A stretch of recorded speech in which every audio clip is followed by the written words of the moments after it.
welcome to this one about the War of 1812 to start off with.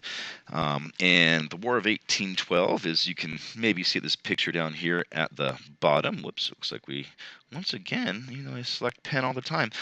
This picture down here at the bottom is a picture of British soldiers capturing American merchant sailors. And the reason why is because Britain had challenged the right of the United States to trade with France, because France and Britain are enemies, and any benefit to France will likely hurt Britain, and so Britain didn't really like the United States trading with France. The United States said, look, we're an independent country, we can trade with whoever we want.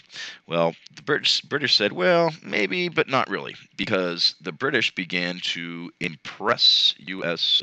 Sailors, and the practice of impressment, as you can see here, is when a sailor is captured and forced to sail for another country. So, of course, this is like kidnapping. And obviously, that's not going to be something that the Americans are going to feel very good about when a foreign country kidnaps, your citizens. The British refused to stop impressing U.S. soldiers, and the U.S. said, fine, we can't put up with this.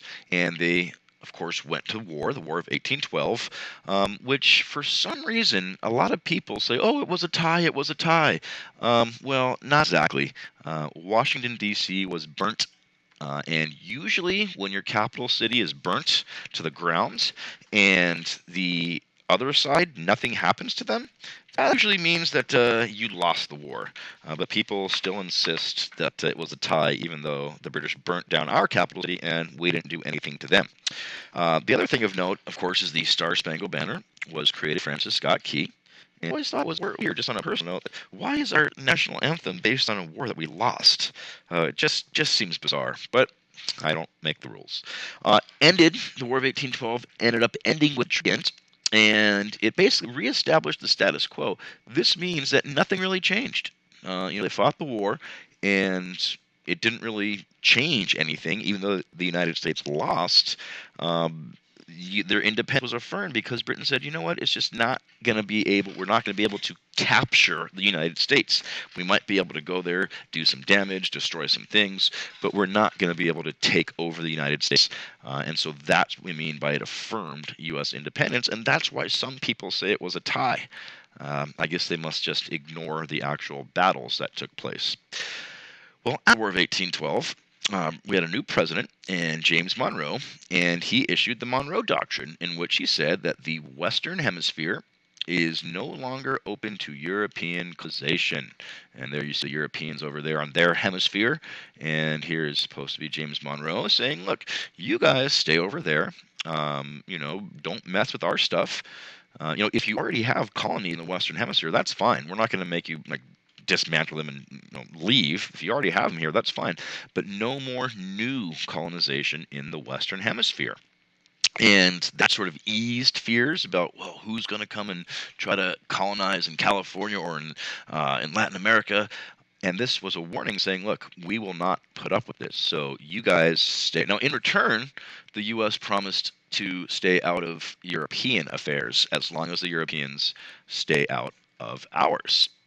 And that did hold up for quite some time.